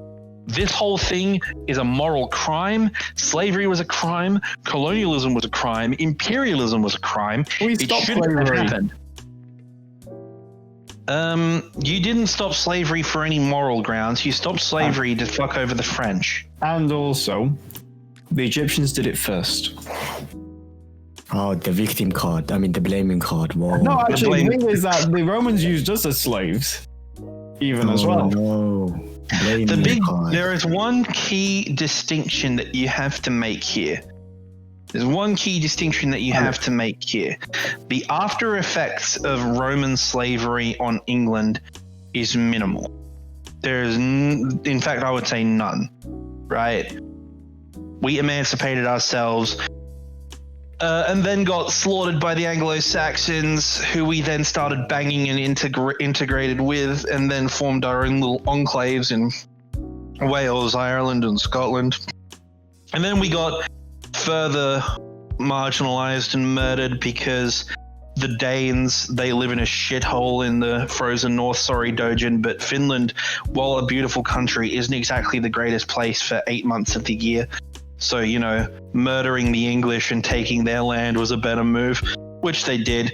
And then all of a sudden you have the French. And that was even worse. The Normans show up. And then basically all hell breaks loose. But the point is, it's just one gigantic, colossal mess. But the fact of the matter is our culture's homogenized over 1,000 years past, and now we are, at least in terms of material conditions, the best off that we can be in our respective societies. Straight white men. And I know people get mad about that conversation, but that is the material fact we are. We are the best rated demographic in almost every sense of the word. Now, or just straight white people in general. I'll include the women in this as well. Straight white people in general are like the least marginalized group in our post-colonial countries and in Britain, America, Australia, New Zealand, etc., South Africa. And then, of course, the after effects of American slavery, which only ended 150, 160 years ago, are still very present. Like, even though they supposedly ended shit with the civil rights movement, most southern cities are still segregated. They just use capitalism instead of state laws to achieve it. Like in Tennessee right now, and in Mississippi and Tennessee right now, there's a place in the South. I think it's Mississippi actually. Yes, Mississippi. There is a city in the South, Jackson, Mississippi, which is like 70% African American, right? Yet the Republican Party right now has proposed a bill that will essentially mean that all of the white neighborhoods will be confederated into the Capitol Hill zone, right? So Capitol Hill has its own, like, you know, district inside the city of Jackson. All the white districts will then be folded into the Capital District. And the Capital District is what appoints elected officials for the city, or officials for the city, which basically means all the white people in Jackson, Mississippi will be able to select who's on the school board, who runs the police department, who runs the fire department, who runs the libraries. They'll be able to decide all of that. And the majority African American community, who are the majority of the people, mind you, do not get a vote in it. Right? So African American slavery is still very much a present factor in modern politics, whereas English slavery isn't. However, if you're talking about the white slavery discussion, the one area where white colonialism, post-white colonialism, and indentured servitude is still a political factor is your neighbor, the Republic of Ireland, because you still illegally occupy a quarter of their home. Right. You really should. No. As a Southern Irish citizen, But you're not. right. Don't make me get a fucking passport. Don't make me get a passport. Shut up. My grandmother came from Northern Ireland, and I think she would have had a very different opinion with that. And she was born in Northern Ireland, so does that make her British, or does that make her Irish, or... She's Irish. So the land's rightfully hers? The land of Ireland belongs to the Irish, my guy. Right. I don't think the royal family or the British crown should have any say over what to do on Irish. What if the Southern Irish government wanted to take over the Northern Irish government and start imposing different rules over the land? Well, the thing is, Sinn Féin is the majority party in Northern Ireland at the moment. I know. And the EU Brexit problem is is still in debate, and it looks like they're going to be forcing a hard border between Ireland and the British Isles, which is a violation of the Good Friday Agreement, by the way. The issue is that DUP are fucking shit. Because they keep the IRA were very, very smart with the Sinn whatever fucking majority party, because they became more hip. They adapted to the younger civilians, whereas DUP's like, we hate abortions and we're Protestants and blah blah blah blah blah, and no one will get behind that. So they fucking shot themselves in the foot. The IRA, they played the political game very, very well. There's also the simple fact. And I'm going to be blunt about this. The UK voting for Brexit has basically, or rather, I shouldn't say the UK, England voted for Brexit. And Wales. Everyone else didn't. Northern Ireland, Scotland, all these places were huge no votes because the EU is very good for their economies. England said we want out. That has, and in my opinion should, result in the dissolution of the United Kingdom. Scotland forever. I would love for Cymru to be free. No, quite you frankly. don't. But that's You know not I'm going to gonna do happen. a coup. You know I'm gonna do a coup. You know I'm gonna try and make a militaristic government, and you know I'm gonna get invaded because I'm gonna try and do something stupid like invade France. Well, The NATO's gonna rip my ass apart. I But would that's love fine. to. I would love to see nationalist Wales invade France. That I would pay to see. Should be a bunch of sailing boats like, come on! It's just like fucking. You will land in Brittany, and the French will immediately clap. It is a sad state of affairs where France is the most militarily powerful nation in Europe. They're not though. Besides, they are. Okay, how many aircraft carriers do they have? They have one, and it's a How many nuclear do powered we have? carrier. We got two. You We have got- two. You have two, and 70% of the aircraft are American because you don't have enough F-35s to crew them. I was work. I was a bigger. We got big. You can fit 2 Olympic-sized swimming pools in How our many carriers. times have those bastards even sailed? The one that sails quite a lot. Prince of Wales is basically living up to her name, having propeller issues. Why am I not fucking surprised? And that's about it. The Queen Elizabeth class aircraft carriers are, in my opinion, one of the worst decisions of the British government. Why? For one simple reason. You guys went through all this trouble to build modern supercarriers. Mm-hmm. And then you don't rig them with Catobar. What's Catobar? As in a catapult? You don't rig them with catapults. That's because of cost efficiencies.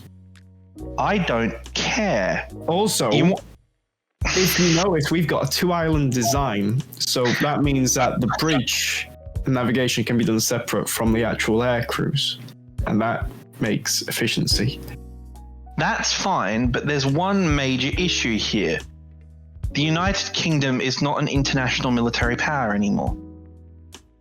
It isn't. Which means every single military operation that you are going to be carrying out will be as part of a United States naval task force. Which means consequentially, you'll be operating a flight deck as part of an American battle group, and you can't service, recover, or help in an emergency an American aircraft. No. Because they can't trap on your deck and they can't launch. Which is stupid. F-35s. Aren't the Japanese using F-35s as well? Yes, and we are too. For the Japanese. And the Australians. Yeah. So here's the thing. You go through all this trouble to build these carriers, and after inventing the angled flight deck, you don't use an angled flight deck. Cost efficiency. And again, you say about cost efficiency, but all I'm hearing is I'm broke as shit. We just wanted 2 boats. That was it. We were like, right, we need 2 boats. We can't have 1 carrier. We need like 2 of them. But we can't have like a really good carrier. So we'll just make 2 mid carriers. And they'll Which do is the job. why you should have just made one big one like France, because the Charles de Gaulle is a great boat. Yeah, it's their only carrier, but it's a great boat.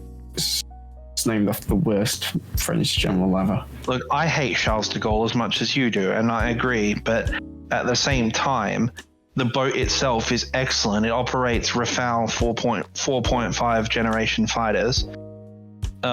Yes, the F-35B is a really great platform, and it's 5th generation, yeah. But you would have been better off getting a Catobar angled flight deck and buying F-35 Charlies for the extra payload capacity and the ease of and the easier maintenance. Because you see, this is what I don't understand. This is the British government in a fucking nutshell, right? This is the British government in a fucking nutshell. You want to be cost effective and save money, right? So you make 2 mid carriers. Absolutely brilliant. But then you buy, because you've made the mid carriers, you have to use the F-35 Bravos with the VTOL engine, which means your maintenance costs for your F-35s are now going to be 25% more than the maintenance costs for the other types of F-35, because you also have to handle the intense load on the avionics and the fucking swivel VTOL variant of the engine. right? Which is way more complicated and requires way more maintenance and costs a lot more. So you've made these two mid carriers to save money because you don't want to put catabar and shit in, and then to make that work, you have to buy the most expensive variant of the F-35 with the highest maintenance costs and the highest accident rate. I don't understand the British Department of Defense. I don't understand the MOD. I just don't. Why? Well, I'm going to ask Perrin about this because I want the thought process because it's just so fucking stupid, dude. The RAF, the true about the RAF uniform. What are the RAF? Are they changing their uniforms? They were going to change it, and they came out with this thing that looked like Star Trek, and everyone took the piss. And they announced on Twitter they removed it within about 2-3 hours. Because everyone was just, and the first reaction that a lot of observant people were like, is this like a late April Fool's joke? I know it's June, but is this an April Fool's joke or something? Well, no, this is a real thing, we're not wearing it. So, and they did make a controversial decision. One of the heads of the RAF said, we're only accepting people who are ethnic minorities or females. And it's like, what? And yeah, it cost her a job because, but it was just, the MOD is,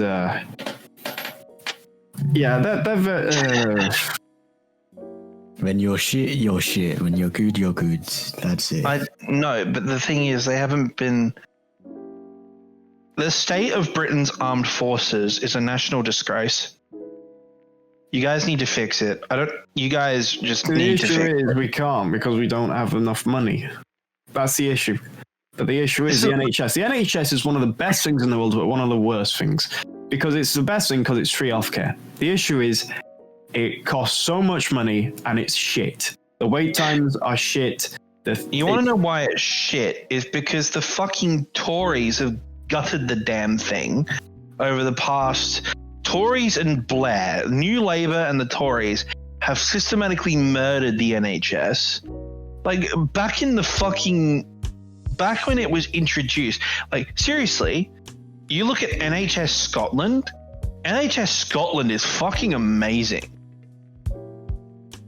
NHS Scotland is one of the best things in the world. And the thing is, it's entirely state run. There's no privatization in NHS Scotland. And it works fine. You look at NHS UK, like England, Wales, the thing's a bureaucratic nightmare. It's kind of like our system when it gets really bad. Our system with dental. Our dental system's fucked because it's private. Don't ask me why. Like everything in our system is like state owned or state subsidized, except dental.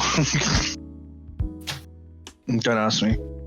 But yeah, it's bizarre. It's fucking bizarre, and the Tories just keep fucking. The thing is, they want to they've been intentionally doing it. What they've been doing is changing the bureaucracy, increasing the amount of government bloat. There's a bunch of people in the NHS. I don't know if you've ever seen the TV show Yes Minister. I would assume so. There's this episode in a TV program called Yes Minister where the Department of Administrative Affairs, the administration department of the British government, right? It's a fictional department, but anyway, they handle a hospital. They open a brand new hospital, right? And there's 350 administrators, accountants, cleaning staff, cafeteria staff, all that shit. There's only 2 branches of the hospital that aren't staffed: nurses and doctors. Why? Well, because they can't afford to have nurses and doctors. It's a brand new hospital. Does it have any patients? No. So what's its point? Oh, it's tons of important shits going on in this hospital. We've got 300 administrators. We've got, organizations for acquisitions like paper clips, cleaning infectant, MRI machines. You've got all this cool shit we need to run. but there's no patience. No, it doesn't need patience. We've got a bunch of work to do as it is. That's the whole situation with the NHS. The Tories have cut so much from it, and the stuff that they should be putting money into, they've moved around into useless departments and useless projects, and then bought in private companies to do a bunch of other shit, which then creates a lot of bureaucracy and administration to work between the state sector and the private sector, right? And then they use that as an excuse to say, oh, the NHS isn't working, I guess we better privatize it and go like the American model, is what they want to do. The Tories want to privatize healthcare and do the American thing where like pharmaceutical companies and hospitals can charge like £100,000 to people, is what they want to do. But they can't do that because it'll be political suicide because people like the NHS. So they're trying to force the British public into privatizing the NHS, which is what they want to do. Who do you reckon has the best healthcare? Honest to God, I think your country, Finland's up there. I think we are in 10th. I thought it was Germany. I know that all the Scandinavian countries have excellent healthcare. Again, I hate admitting it. I hate it. I hate admitting it. I hate it. I hate it. I hate it. I hate it. I'm with you, OC. I hate saying this. I hate having to say it. Well, but the French have the best public service sector in the fucking world. And you want to know why they do? And you want to know why they do? Is because every time the government tries to cut it or change it, they threaten to kill every member of government. That's why. Like, dude, have you seen some of the benefits that the French healthcare system has? Like, you get like 6 months of maternity leave if you have a child, and the fucking the state will pay a nanny to come help the mother out for the first 6 months, for the first 3 months, to teach her how to be a parent, right? And the state covers it completely. Oh, no. Childcare is completely subsidized. Like, if you go to work, if you're a working parent and you need to go to work, you can drop your child off at daycare. Perfectly cool. Childcare is one of the #1 expenses in Australia, the UK, and the US. And because of the nature of the housing market and cost of living and inflation, both parents have to work these days. So if you don't have like grandparents who can look after your kids or something, or childcare, you're fucked. And if you have to pay for childcare is insanely expensive. Ridiculously expensive. That's my lesson for the day. As much as it hurts, we need to be like the French. No. What, arrogant? Yeah, look, I think the French as people are pieces of shit too, okay? I don't like them, but the fact of the matter is they're right. They have really cool shit going on in France, and we don't have cool shit because we don't rock the boat. I would say one thing bad, get cancelled. Go on, say it. Get cancelled. No, I'm not gonna. Mate, you're already fucked up, bro. Yeah, but I'm like, I want to be cancelled, but I don't want to be cancelled, but I don't want to do something that I know will 100% get me cancelled. Well, fucking... Because people know that if I say something like, I hate the French and blah, blah, blah, blah, blah, people know it's a joke, it's part of the satire, so even though it is cancelable, it's not really cancelable. Whereas if I said the N-word like 50 times, I'm going to get cancelled, so that's why I won't do that. You like that if you don't say that, Cash. I heard that France is going through... You ever heard of this place called... I'll give hints to it. Have you ever heard of this place called Calais? And the situation going on there? You're talking about illegal immigration to France, and you're talking about how illegal migration into France is going to cause problems because foreigners are the cause of all your problems. Well, no, I'm just hearing that it is causing problems. From what I've seen online. You know where all these people are trying to go, right? Why? Fucking. I don't know why people are trying to go to Britain either. It's like we're trying to escape half the time. That's why we go to Spain. Oh yeah, that's one thing. I have a subscription for BT Sports, right? Because I'm gonna watch every Man City game. I see, every ad there is a plane ad or a hotel ad in another country. Is it Jet2 Holidays? Yes. Yay! Yes. There's EasyJet. There's so many ads. Every time halftime comes, bro, it's just filled with traveling ads. It's like you don't want to be in your own shit country. It's the one thing I don't like about living in Australia. Living in Australia is this is why Australians and Americans are very similar. And people don't like talking about that fact, but the fact of the matter is Australians and Americans are very similar culturally. And the reason is, in Britain, because you're so near Europe, you can literally just hop on a plane for £50 and go to like a completely different country with a completely different history and culture, with a completely different language, and go around and do shit. Now, granted, British people abroad are the worst people in the world. British tourists are the fucking worst. I hate them. They fucking fucking worst, they bro. fucking suck ass, bro. I went to Greece and it was funny because I started to do we had a balcony with our room. It was a lads sort of holiday, and there was like a bunch of Dutch people down below. Family, and then I was like really drunk at night with my shirt off, and I started going honestly Deutsch, and then they had to drag me inside because I got so we are awful on abroad. Britain's abroad. There is a reason why like every single like holiday film in Europe, like if you have like even American movies, right? If there is a movie about going on a holiday or something, if there are British people in it, it's like Euro Trip, right? Fucking the moment the Brits arrive, they're football hooligans or fucking cockney pieces of shit who are like, like in their fucking tank top with their chest hair and fucking arm hair and like missing a third of their teeth on a beach in freaking Mykonos, just chilling like a Greek island, right? Oh yeah, mate, what going on? But fuck, dude, bro, I just hate it. So much so that fucking the Netherlands are trying to like ban young British men from going on holiday to Amsterdam. We're going over there for prostitutes, because that's why we're going there for their prostitutes. We're like, hey, prostitutes. That's and for the fact that you can smoke weed and take shrooms completely legal in the Netherlands. That's what appealed to me. The Netherlands looks fire. I really want to visit the Netherlands. Like I want to visit. There's one place in Europe which I really want to visit, and that's Czechia. I really want to visit Prague. Prague just looks like a great time. My sister thought Prague was in Australia.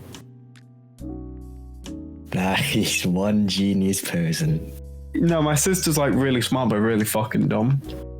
Like she's got a first in her university degree, but she legitimately thought Prague is in Australia. So every time someone mentions Prague, I mention it's in Australia to them. Why would you? She also said a solution to sort out on a test. A solution to sort out nuclear waste was to shoot it into space. Bro, she's actually if you're homeless, just buy a house. Why don't you just get a job? If you're homeless, just buy a house. Like, do you know what I mean? And she thought DVD players could play Blu-ray if you turn them upside down. Oh my god. You know what? I think your sisters just actually needs a doctor, my guy. I think but she's like working as an accountant for like a beer company, and she's like earning 53,000 a year. That's pounds, right? Yeah. Man, that's bank. That's money. She's paid off her student loan. She's bought her own house. She's earning more money than my parents make a year, and she'll probably have a promotion in 5 years, and it'll probably go up, and it'll go to the point where she's earning 100,000 a year or something like that. I don't know. She got her CPA, her like certificate of accountancy, right? She took a postgrad job. So after university, she took biology, then she just applied for a job and then she just jumped jobs to the point that she jumped to this accounting thing, and they gave her a free degree, and she's got first in it, and yeah, so she's settled for life, pretty much. But I'm probably going back to uni to do freaking strategic studies and that sort of thing, and get on that consulting contracting gig, I think, because I've been doing it for a year now. You know, I can actually apply for Ukrainian press accreditation because of what I'm doing. I can apply to the Ukrainian government to be an accredited press officer. Which means I can send messages to the Ukrainian government and be like, hey, can you issue a statement on this? I can be, so if I travel to Ukraine during or after the war, I can be considered officially press, if I want to, which is kind of blowing my mind a little bit. So, I don't know. I have considered becoming a journalist. My friend did that. He wanted to be a barrister. And then it was solicitor. Now it's journalist. And he did a master's in journalism. But he's still working as a chef. I feel like journalism is a really useless degree, and I know that sounds dumb. I feel like it would be better if you're a talented writer, like, I don't know, moi. Not really, but if you're good at writing, I feel like what you should do is you should get a professional qualification in something else, like engineering or biology or whatever. Is journalism your dream job? I mean, I like writing about wars, and there is a war in Europe right now, which is why I'm making videos about it. I'm covering a war in Europe because I think it's going to be very historically significant. I think you should actually start writing for anyone else. Get the first official history book out on the war in Ukraine when it finishes. That's what I'm trying. One thing I want to do is I want to write a book on the Ukrainian Air Force during the war. That's what I want to do. I want to collect first-hand accounts from the pilots. The bigger cheese, because that's the thing, is that we learn in military history about all these famous military historians, you know, M.R. Foote, fucking Lyndall Hart, all these various people, and they do it because they get the shit out first. They get their book out first, and they can, like, essentially write what happened in history. Until some other historian comes along and says, no, you're wrong, and then brings out a controversial opinion, and then yada, yada, yada. Look at A.P.G. Taylor. He said Hitler wasn't an evil mastermind. He said that Hitler was a gambler because he originally planned to invade Russia, but he ended up invading France, and that was because he was a gambler. He took an opportunity, and there we go. And that was controversial because everyone was like, bro, this is the 60s. You didn't say he was a mastermind who planned this. And he's like, well, no, he didn't. So, well, I mean, contemporary histories now basically have all come to the conclusion that basically what happened was the Nazis were planning to go to war in like 1942 or something like that. I've heard reports 1945. Yeah, like, well, if you're talking about the naval war, Rader basically said that the Germans weren't going to be ready to do anything until 1943, right? And even then it was a bit sketch. I mean, they say it's 2020 hindsight, right? But I feel like even back then, Dönitz was saying it, and a bunch of other people were saying it, like, the Z plan was just the dumbest fucking idea. Like, all right, if you're China, right now, and you're doing force projection, building up a large navy with supercarriers and destroyers and submarines makes sense, right? Because you've got the economic base and the industrial base and the money, right? You can. And you're not going to be in a major war, especially because of nuclear weapons. You're not going to be in a major conventional war with the United States for at least another 20 years or so, right? So you've got the time and the money to build up to confronting the US, right? You've got the strategic opportunity. That's the one good thing about China in terms of their strategic thinking. The Chinese are good at what they do because they play the game of empire in 50 to 100 year stretches, while the United States and the UK played it every 10 years, right? Mm-hmm. The Chinese are playing the long game. They're investing in Europe, investing. Yeah, they are basically colonizing Russia economically right now because Russia is going to shit from the war in Ukraine. China is basically gouging them for their energy reserves.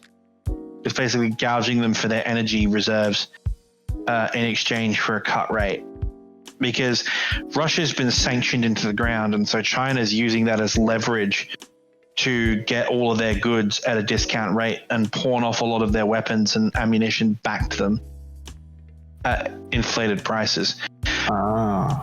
Because Russia's in a shit state, so they have been forced to outsource sell their energy at a cut rate and get ammunition and stuff off the Chinese because they're burning through their domestic production faster than they can replace it. Not to mention, Russia is demography-wise, Russia is going down the toilet, like badly. They called up their annual draft this year. They called up 200,000 people, right? Uh-huh.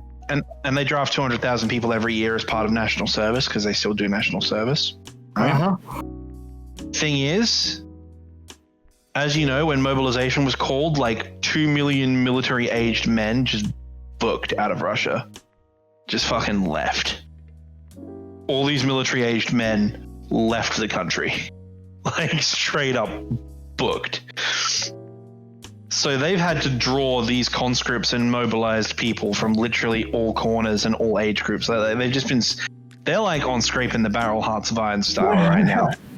Right? And legally, as part of Russian law, they can't be sent to Ukraine to fight. But the fact of the matter is, because Eastern Ukraine was technically annexed into the Russian Federation, it's technically Russian land. So they can send these conscripts to the front line to defend Russia, quotation marks. Right? So, yeah, that's the thing. Like, Russia is so fucked, right? But that's how China is able to screw them over so badly with all these trade agreements and so forth, because they're getting a much better deal because Russia's not in a position to negotiate because their economy and their military situation is spiraling into despair. And so they're needing to get bailed out by the Chinese. Now, here's the cool part. Circling back to the original source of this conversation, at what point, when you look at the German economy, everyone's like, oh, wow, Hitler did this amazing economic miracle. You want to know what Hitler did? Hitler did basically what Reagan did in the 1980s, right? Yeah. He's like, we're going to issue all this credit. We're going to borrow all this money. We're going to invent all this wealth. We're going to deregulate the economy. We're going to give all these corporations like Rheinmetall and everything all this latitude. All the oligarchs are going to be working together with the Nazi party. It's going to be great. Also, trade unions are banned. We have our own trade union, which is run through the government that actually just helps the corporations instead. And we're going to use all this wealth to rebuild our industry and our infrastructure. And we're going to use it for the sole purpose of starting wars, right? And it's fantastic. The German economy from like 1933 to 1943 will be absolutely amazing. But it's built on like a house of cards. And the moment the first domino falls, it's the same thing with Reaganomics, right? Yes, America's economy is doing amazing for like 10 years, and then the whole thing is going to explode. Thankfully, we started a war. Awesome. And then 2008 happened. Yeah.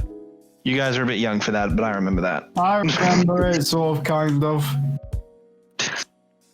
I became a Man City fan that year. So, yeah, Doujin became a Man City fan, and the world economy collapsed. So it was a terrible year all round, to be honest. Oh. Whoa. That's why I support Spurs. Don't have this issue. Oh my god! I'm joking. I know. Spurs. Imagine being from a third-rate team in a fourth-rate part of London, man. Fucking Spurs. I didn't know that Everton was it Everton. Everton's at Liverpool. I didn't know that. I thought Everton was just Everton. Oh my god. I was like, there's a place called Everton. I want to go.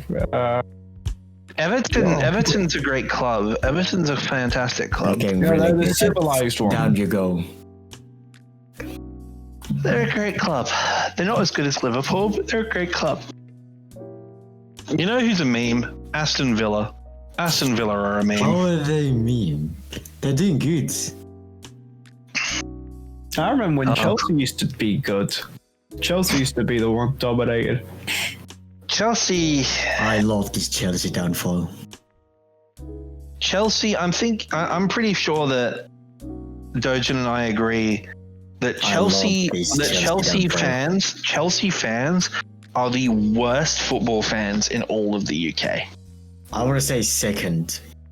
United are more shameless. But you say that because you're a City fan. I say that Spurs are the worst because I'm an Arsenal fan. But if we remove our biases out of it, I honest to God think that Chelsea is the worst. What about West Ham? No, West Ham fans are great. They're just really They good. got the intercity, whatever it is. Also, I swear my team used to wear Nazi logo as a club crest. I'm not even joking. Hold on, let me. I swear they were. Well, Man City got into a lot of controversy originally because in the 1950s, their star goalkeeper was a former German soldier, so they got into real deep shit. Here it is. I swear that is a fucking Nazi logo if I've ever seen one. No, I've seen Nazi logo. I've seen like the first one, the signed marks because that's what City was called before it was called City. I mean, City's an old club. They've been around since what? I know. Technically, we've been around since 1894. No, But before they were signed marks. That's a Templar cross. That's a Teutonic Templar cross. That is way too close to that one of the German things. Yeah, it's related to the German Iron Cross. That predates the Nazis by about 80 years. It's a Prussian symbol. That's why the German Luftwaffe uses it. That's why the German military uses that symbol today, because it's a traditional German military symbol, but not intrinsically Nazi, which is why they use it. Who do you think will win the Champions League? The Champions League? Football. Also, Jack Grealish, I apologize. I was not familiar with your game. I apologize.